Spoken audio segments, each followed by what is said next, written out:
কেউ কেউ ইতিমধ্যে বলেছেন তারা ফ্যাসিবাদ বিরোধী সকল দলকে সাথে নিয়ে যদি তারা নির্বাচিত হন তাহলে সরকার গড়বেন ইল্লা জামাতে ইসলামী, জামাতে ইসলামী ছাড়া। আমরা তাদেরকে বিনয়ের সাথে বলবো, জনগণ যদি মহান আল্লাহর ইচ্ছায় আমাদেরকে নির্বাচিত করে, ইনশাল্লাহ আমরা আপনাদেরকেও বাদ দিব না, সবাইকে সাথে নিয়ে আমরা দেশ গড়ব ইনশাল্লাহ। আফসোসের বিষয়, ফ্যাসিবাদ বিদায় নেয় নাই। ফ্যাসিবাদীদের একটা অংশ বিদায় নিয়েছে, কিন্তু ফ্যাসিবাদ বাংলাদেশে রয়ে গিয়েছে।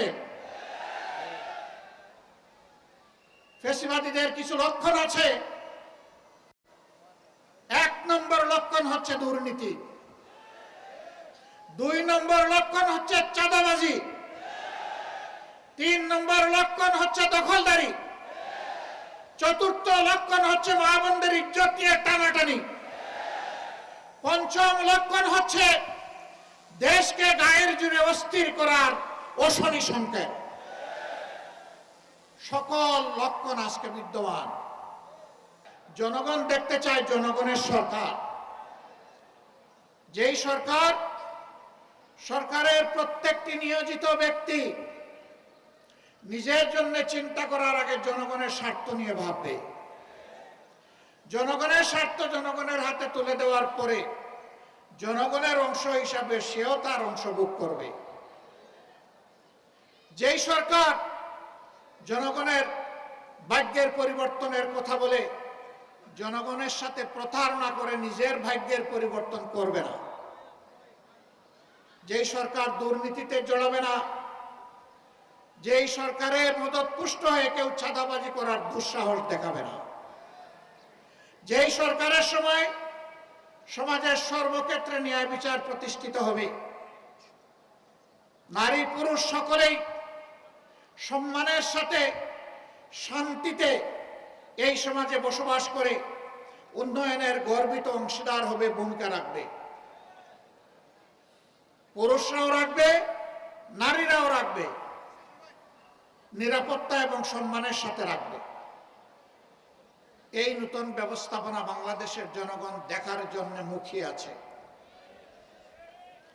আগামী ফেব্রুয়ারিতে রোজার পূর্বে যে নির্বাচন ইনশাআল্লাহ অনুষ্ঠিত হবে, সেই নির্বাচনে যদি আমাদের দলকে জনগণ বেছে নেয়, আমরা সকল রাজনৈতিক দল এবং শক্তিকে আহ্বান জানাবো, আপনারাও আমাদেরকে সমর্থন দিবেন, অভিনন্দন জানাবেন এবং আপনাদেরকে সাথে নিয়েই আমরা দেশ গড়ব ইনশাআল্লাহ।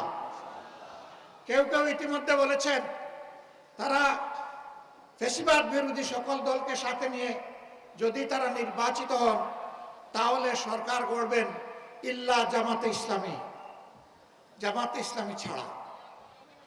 আমরা তাদেরকে বিনয়ের সাথে বলবো, জনগণ যদি মহান আল্লাহর ইচ্ছায় আমাদেরকে নির্বাচিত করে, ইনশাল্লাহ আমরা আপনাদেরকেও বাদ দিব না, সবাইকে সাথে নিয়ে আমরা দেশ গড়ব ইনশাল্লাহ।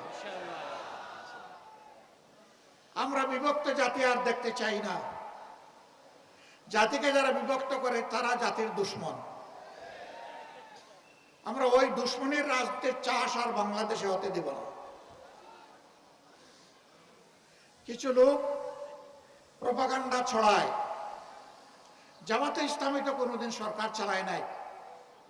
এখন এই সংকটময় মুহূর্তে যদি জনগণ জামাতকে ভোট দিয়ে সরকার গঠনের সুযোগ দেয়, তাহলে তাদের তো অভিজ্ঞতা নাই, তারা দেশ চালাবে কেমনে? হ্যাঁ, আমরা স্বীকার করি আমাদের অভিজ্ঞতা নাই। কোন অভিজ্ঞতা নেই জানেন? জনগণের সম্পদ চুরি করার অভিজ্ঞতা আমাদের নেই। দলীয় কর্মীদেরকে দিয়ে চাঁদাবাজি করার অভিজ্ঞতা আমাদের নেই। শিক্ষা প্রতিষ্ঠানগুলোতে গণরুম কায়েম করে টর্চার সেল গঠনের অভিজ্ঞতা আমাদের নেই। সর্বপর্যায়ে মাথা থেকে পায়ের কথা দুর্নীতি করার অভিজ্ঞতা আমাদের নেই।